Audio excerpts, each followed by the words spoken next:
अस्सलामुअलैकुम व्यूअर्स, उम्मीद है आप सब खैरियत से होंगे। आज मैं आपके लिए लाई हूँ एक और आसान सी रेसिपी। आज हम बनाएंगे वाइट कढ़ाई। उसके लिए मैंने लिया है 1.5 किलो चिकन, 2 चाय के चम्मच काली मिर्चें, 2 चाय के चम्मच जीरा पाउडर, 1 कप तेल, 2 चाय के चम्मच हस्बे ज़ायक़ा नमक, 2 चाय के चम्मच गरम मसाला पाउडर, 2 चाय के चम्मच धनिया पाउडर, और मैंने लिया है 2 चाय के चमचे हरी मिर्च पिसी हुई, और जो है ना मैंने पीस ली थी। 2 चाय के चम्मच अदरक लहसुन पेस्ट, और 1 कप मैंने लिया है क्रीम, और मैंने आधा किलो ली है दही। तो चलिए सबसे पहले हम स्टार्ट करते हैं, शुरू करते हैं। सबसे पहले हम जो है कढ़ाई में 1 कप तेल डालेंगे। तेल को गर्म करने के बाद बिस्मिल्लाहिर्रहमानिर्रहीम, तेल थोड़ा सा गर्म हो, इसके बाद हम इसमें डालेंगे चिकन। 1.5 किलो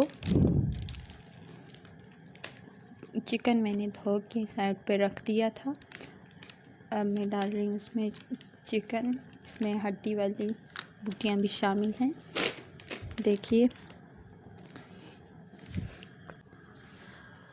हड्डी वाला गोश्त में जो है ना एक अलग सा जायका और मज़ा होता है।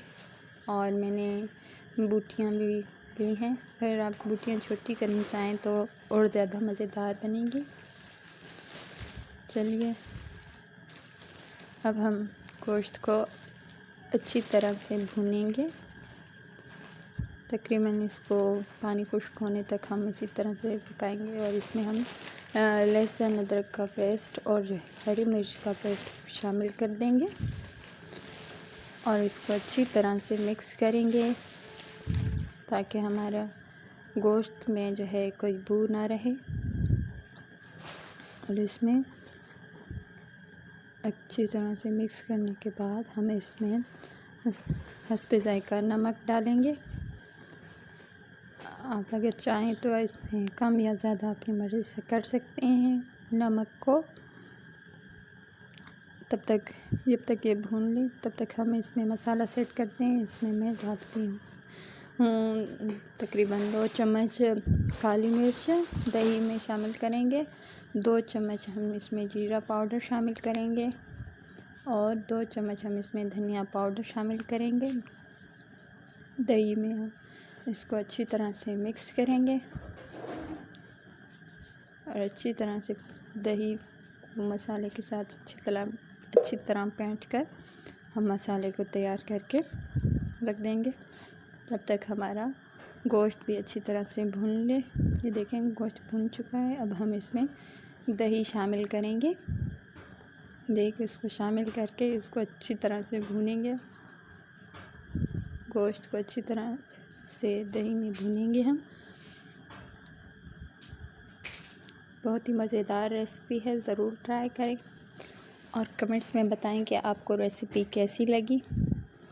अब हम इसको पानी खुश्क होने तक गोश्त को पकाएंगे।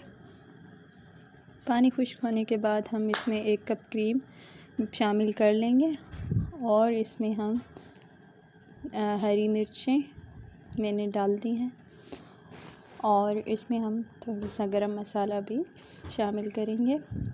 और इसको मिक्स करने के बाद हम अच्छी तरह से ढक देंगे, और इसको पानी ख़त्म होने तक पकाएंगे।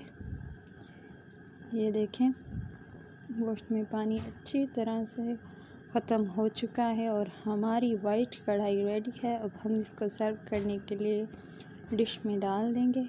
बहुत ही प्यारी खुशबू आ रही है, बहुत ही मज़ेदार और आसान सी तरकीब है। ज़रूर ट्राई करें और कमेंट्स में बताएं कि आपको रेसिपी कैसी लगी। अल्लाह हाफ़िज़, दुआ में याद रखिएगा। शुक्रिया। मिक्स करेंगे,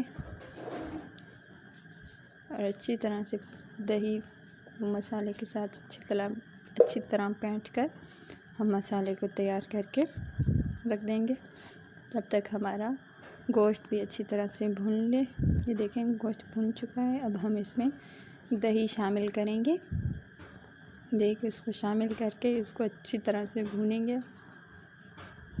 गोश्त को अच्छी तरह से इसे दही में भूनेंगे हम। बहुत ही मज़ेदार रेसिपी है, ज़रूर ट्राई करें और कमेंट्स में बताएं कि आपको रेसिपी कैसी लगी। अब हम इसको पानी खुश्क होने तक गोश्त को पकाएंगे। पानी खुश्क होने के बाद हम इसमें 1 कप क्रीम शामिल कर लेंगे और इसमें हम हरी मिर्चें मैंने डाल दी हैं और इसमें हम थोड़ा सा गरम मसाला भी शामिल करेंगे और इसको मिक्स करने के बाद हम अच्छी तरह से ढक देंगे और इसको पानी ख़त्म होने तक पकाएंगे। ये देखें, गोश्त में पानी अच्छी तरह से ख़त्म हो चुका है और हमारी वाइट कढ़ाई रेडी है। अब हम इसको सर्व करने के लिए डिश में डाल देंगे। बहुत ही प्यारी खुशबू आ रही है, बहुत ही मज़ेदार और आसान सी तरकीब है। ज़रूर ट्राई करें और कमेंट्स में बताएं कि आपको रेसिपी कैसी लगी। अल्लाह हाफ़िज़। दुआ में याद रखिएगा। शुक्रिया।